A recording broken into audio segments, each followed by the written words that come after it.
Salut. Donc aujourd'hui, je vais vous montrer comment intégrer nos premiers détecteurs, donc Météo France, Freebox et IoT Link. On va commencer par le plus simple, Météo France. Donc là, je suis dans le fichier configuration YAML. Pour Météo France, donc vous recherchez Météo France Home Assistant.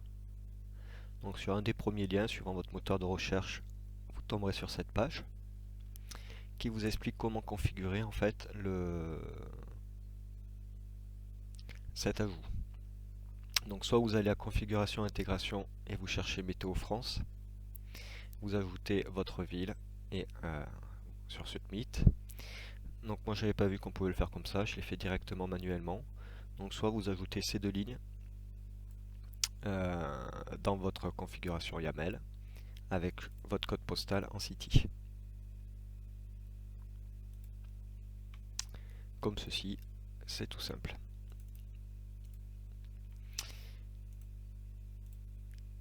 Maintenant, on va installer donc IoT Link. IoT Link, c'est ce qui va en fait nous servir à avoir euh, tout un tas de scripts pour interagir avec notre PC sous Windows et d'avoir pas mal de capteurs aussi de ce même PC. Donc vous le téléchargez ici. C'est tout simple, vous allez avoir un exe et un fichier de configuration. Le fichier de configuration, il va falloir l'éditer. Vous allez avoir quelque chose comme ça, donc vous rentrez votre username, votre mot de passe, donc MQTT, ici l'adresse IP de votre machine avec le port de votre machine, l'adresse IP du serveur MQTT pardon, et avec le port. Pas besoin de redémarrer, il prendra directement en charge. Ensuite, vous vous rendez sur les pages du wiki, donc qui vous propose, hop, d'avoir la documentation pour pouvoir le renseigner. Donc avec l'exemple là.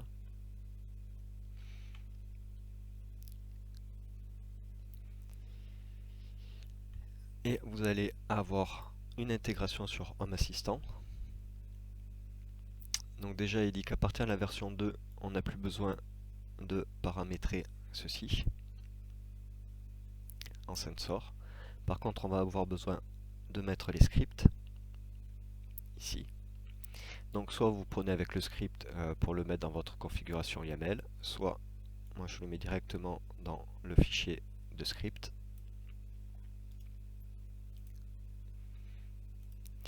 Donc il va falloir faire une petite modification avant.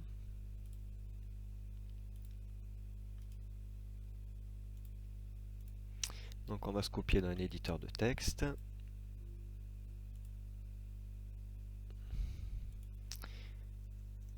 Qu'on va renommer.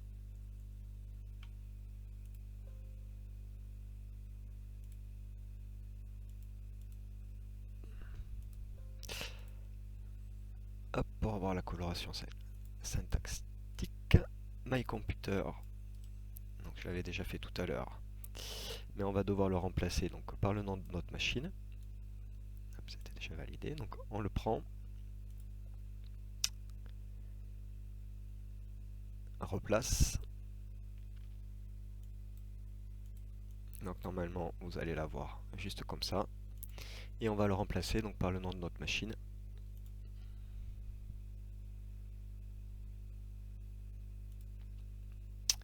Que nous allons trouver. Alors d'ailleurs, avant de marquer les scripts, donc une fois que vous aurez paramétré simplement en fait le fichier de config et que vous l'aurez enregistré, vous devriez avoir sur notre aide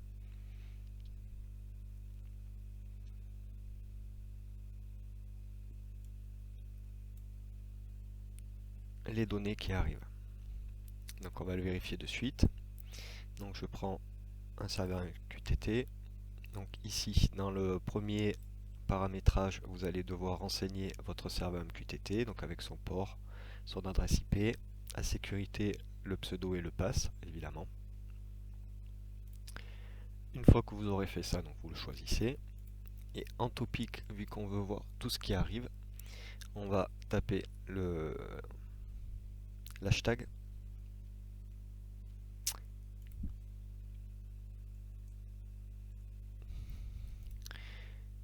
lui donner un nom. Donc le message payload, c'est juste en fait pour pouvoir le vérifier à ce niveau là que ça arrive.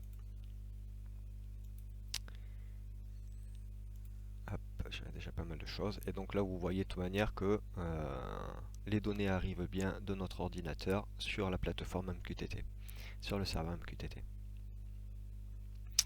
Ici vous voyez, ça c'est le workgroup, on va s'en chercher un bien, voilà. Ici vous avez le nom de votre ordinateur qui apparaît, donc c'est ça qu'il va falloir en fait venir remplacer, qui va remplacer My Computer. On essaie une première fois, ça se passe bien, on le fait sur tous.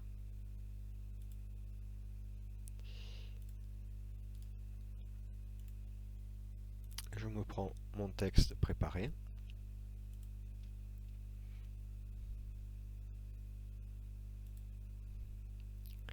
Et je vais le mettre dans script YAML. Donc je l'ai déjà fait, donc vous notez il n'y a pas le script puisqu'il est déjà paramétré, enfin il est déjà dans le fichier. Vous aurez besoin aussi du Mac de votre machine, donc ça vous l'aurez en fait dans les propriétés réseau de Windows.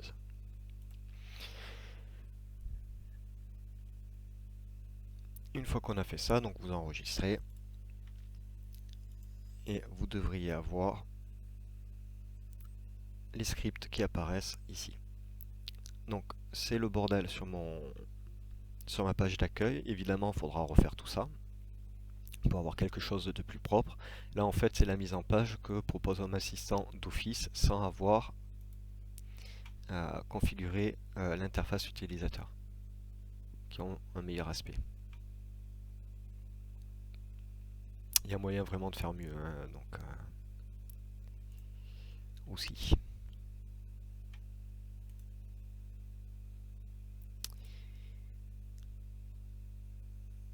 Donc maintenant que nous avons mis IoT Link,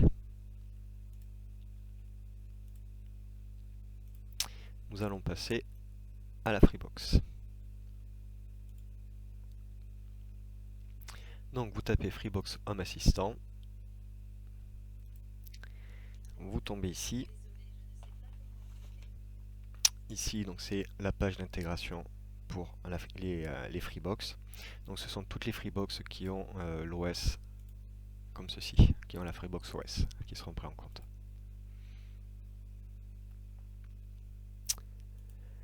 Donc il faudra ces trois lignes avec l'adresse de votre de Freebox OS et son port. Pour avoir l'adresse de Freebox OS, vous cliquez sur ce lien ici, ça vous amène directement sur la page où vous trouverez les deux informations.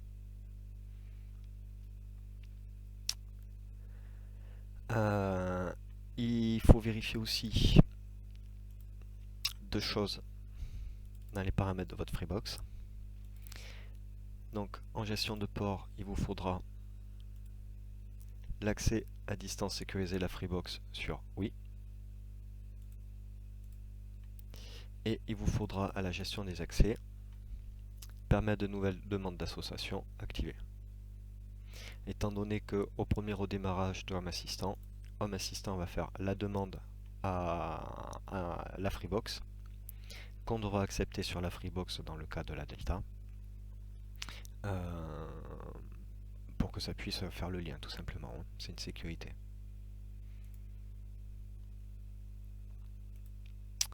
Donc une fois que c'est fait, vous le marquez comme ceci. Donc moi je l'ai mis dans mon fichier secret, mais vous pouvez directement marquer l'adresse évidemment. Vous redémarrez Donc il faudra aller sur la Freebox. Home Assistant va prendre du temps à redémarrer si vous ne le validez pas. C'est tout à fait normal, il attend la validation. Donc vous allez sur la Freebox, vous le validez et normalement tout se passera bien. Vous devriez avoir... Alors où c'est qu'il est caché? Vous devriez avoir l'UP.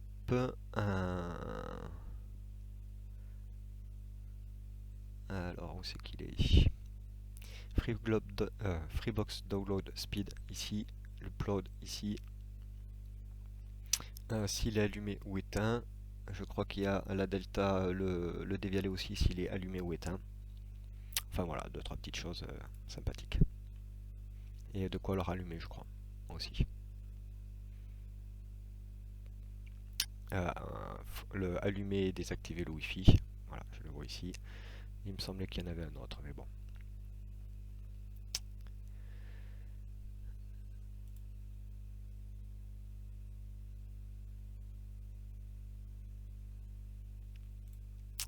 Donc voilà pour cette vidéo. Alors le Wacom Land, c'est sur les scripts.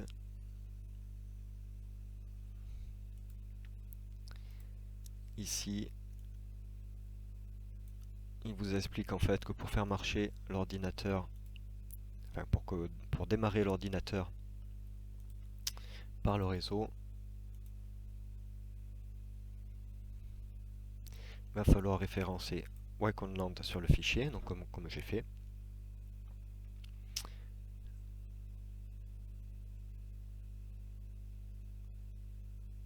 Et il vous explique voilà tout le reste. Donc à savoir, il faut que que dans votre BIOS vous ayez activé l'option en fait démarrage par le réseau. Sinon ça ne marchera évidemment pas.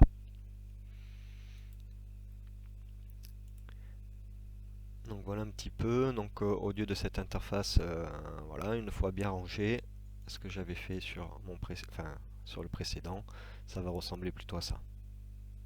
Par exemple, donc je me suis pas énormément penché dessus, ça peut être vraiment beaucoup plus sympa que ça.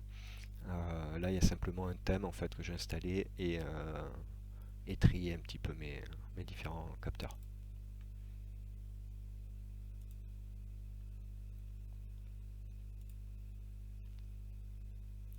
Donc ici dans état, on va retrouver l'ensemble des détecteurs. Donc ce qui nous intéresse particulièrement, c'est voilà, celui-ci, les capteurs en fait de Météo France qui vont être sur sensor, nom de votre ville. Donc avec les chances de pluie, chances de neige, les UV, etc., etc., qu'on pourra reprendre pour notre station.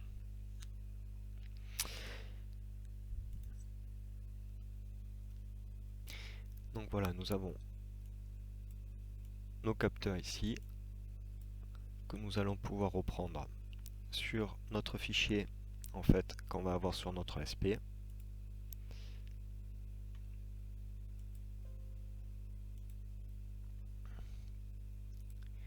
Donc notre fichier qui va ressembler à cela. Où,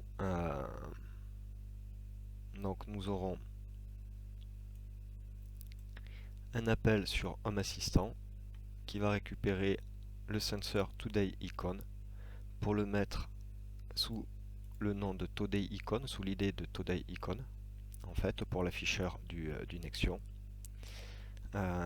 Ce capteur, donc ces lignes-là, c'est juste en fait l'appel des affichages pour dire qu'on va mettre la donnée que l'on a récupérée sous l'idée Today Icon, donc notre sensor qu'on vient de voir, qu'on va récupérer, qu'on va mettre dans l'intitulé, dans le petit cadre intitulé icône en fait qu'on aura préparé sur notre Nexion. Et ainsi de suite, en fait on va pouvoir vraiment venir récupérer nos différents sensors. Donc vous notez que j'utilise Dark Sky